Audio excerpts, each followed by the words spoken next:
Good timing? Well, that depends how you look at it. Steve Crowder is a friend. I'm proud to call him a friend. He's on the show every Wednesday with Loud with Crowder. Steve, how are you, my friend? I'm overworked, overtrained, underrested, and apparently still tough enough to take a full shot in the button from a union thug. So it's another day above ground. All right. Now, for those who haven't seen this, and I would think that most people have, this has not only gone viral, it's been on pretty much every news station. We're going to see now a minute and a bit of what happened when Steve was in a completely non-violent way interviewing union protesters in Michigan. You'll hear a lot of bleeps because there was some quite bad language, but it's about 1:10. Please watch all of this now. What is it about right to work that you oppose so much? What I oppose about right to work is because it's the freedom to freeload. They can suck all of the parasitical benefits and the hard wages that unions have negotiated, and they get it for free. Already destroyed one tent. Leave the tent alone.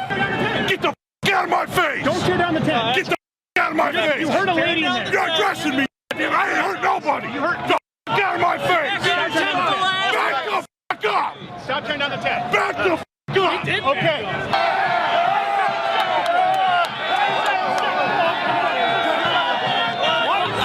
You just assaulted me, buddy.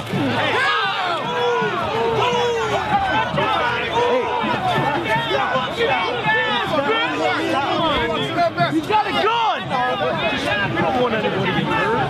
I'll kill a motherfucker with a gun! I killed 20 motherfuckers with a gun!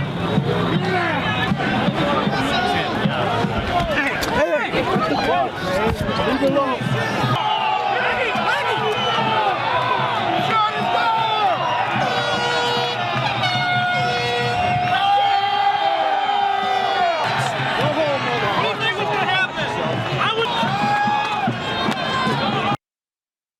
To make sure they saw, there is a woman there, probably weighs 110 pounds, who was in that tent when it was pulled down.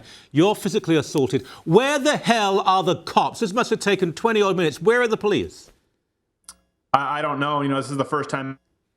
Actually, I've never really watched tape since uploading it. It gets me a little choked up, and the reason for that is when I was in there, it's you know, whatever happens. When I came home, then my wife watched that video. It was literally like she was physically being hit herself. Every single blow, she just was crying and uncontrollably, just convulsing. And I never want to do that again. I never want to put her through anything like that. There were no cops. This tent was destroyed, was torn apart. It's like a scene out of The Dark Knight Rises. Michael, you expect Bane to walk in and say, "Lansing is yours, do as you please." That's what was going on here. It took about 20 to 30 minutes for these people to destroy and take apart a tent. By the way, for the second time, and no police officers were to be found. As a matter of fact, I'm trying to file a police report by phone because after the assault, I couldn't find any, and the unions circled me and taunted me on my way back to the car, which, by the way, I also have. People are demanding for full, long footage for context. If the hours, more hours than you could ever watch in a lifetime right now that you can see from cell phones and iPad cameras isn't enough, I have plenty more where that came from, so please challenge me on it. Well, you know, I think in this country the police would have intervened. However, I have experience. There was an assault on me at York University. Luckily, I had someone with me who was trained in this area. The police refused to press charges. David Menzies was punched by a Muslim fanatic, and the police virtually mocked him and wouldn't even walk back with him and his children to the car to give him some sort of protection. But we can quite easily identify here. We can see the man who he's not pushing you, he's punching you repeatedly. Now, surely even out of embarrassment alone, the police would feel obliged to arrest this moron. Right. Well, of course. And listen, I went in completely nonviolently asking questions. Did I provoke them? Well, I provoked thought. I provoked debate. I asked them why they were against right to work. I asked them why they would oppose someone who is not union and doesn't want to join a union, why they should be penalized. I asked them these questions, which they thought merited me being punched in the face. Now, and I've been very honest about this, the fact that as they started ransacking the tent, yeah, me and some men went out there while there were women and people in the tent, older people, some people in wheelchairs, by the way, in the tent, and we didn't get violent with them, but we did try and push them off the tent. That is true. We tried to push them off the tent that they were destroying because, as you saw, women were in there. There are poles, there are beams, there were pots of hot coffee, there were hot dog stands in that tent, okay? It was a big tent with a lot of equipment, and they started destroying it. Do you have any idea what that, I just want to paint this picture for you, Michael. Do you have an idea what kind of a nightmare that is? To be a woman, to know that you were outnumbered probably about 300 to 1, thousands of people with only a few AFP protesters, and to literally see the walls of your one sanctum coming in while people yell, "Get the F out of my state! F them up! F them up! One more tent!" Do you realize the terror that goes through your mind when this occurs? I can't tell you how scary it was for these people, and something needed to be done about it. And we went out and, as peacefully as possible, tried to stop the situation. And I was punched several times, blows that went completely unanswered for my troubles, as you can see in the video.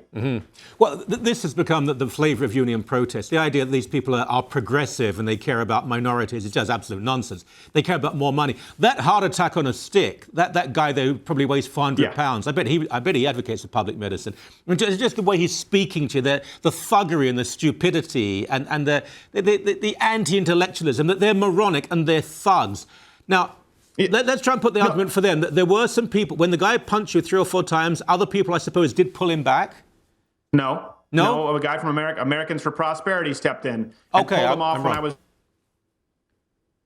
I was Turker punched. Let me tell you something, Michael. This 5'8", 240-pound gelatinous tub of goo wouldn't stand a chance. But I want to say something here, and it's very important. It's not taken as exaggeration. I hate it when people misuse the term literally. It makes me figuratively insane. I believe that if I were to have defended myself in any way, shape, or form, if I were to have fought back, that those people literally would have killed me where I stood. I think you could be right. Looking at the anger, the animalism on the faces of these idiots, I think that may well have happened. Now, I know you got a couple of cuts, I think a tooth maybe it was chipped as well. Thank goodness you're okay. But this is not just, as much as I love you and I want you to be fine, this is not just you now. It is someone who dares to have a point of view contrary to that of the leftist mass has been assaulted. Please tell me that the major networks, or at least conservative activists in the United States, are coming to your rescue and they're going to do something about this. Not a single main network has covered it, aside from Fox News, and I think they mentioned it on MSNBC. Nowhere on the Alphabet networks. And this is what, listen, I'm issuing a challenge to this man. We know who he is. We know where he lives. There's been a price put on his head to be brought in and turned into police officials. I think it's about $7,000 right now. Tony, you can turn yourself in. You can confess. We'll press charges. You'll go to jail.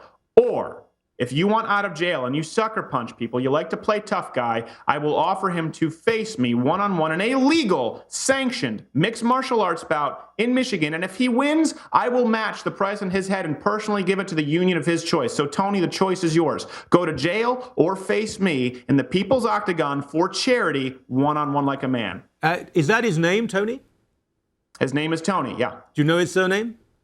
We know who he is. We have his full name. Okay, but you're not going to... I'm giving him a chance to come out and do the right thing. It's a slim window here. It's a small window. He can do the right thing. All right. I mean, I disagree with you about this idea of fighting for charity. I believe in the law. I believe he should be charged. He should be incarcerated. And I think that is clearly... Is it first offense? We have no idea. It may not be. Then he must... He's a union guy. I very much doubt it's his first offense. Steve, it is not unique. It's happened to other people. This is now becoming almost routine when it comes to... I report at these demonstrations. I haven't been physically attacked. I've certainly been pushed and shoved. It intensifies. The police sometimes are there. Sometimes there are no cops at all. They're busy out giving parking tickets and asking for more money. But look, we're going to have you on next week. If anything breaks before then, we'll have you on earlier. So please keep in touch with us. Thanks for your time. Appreciate it. Thank you so much. God bless.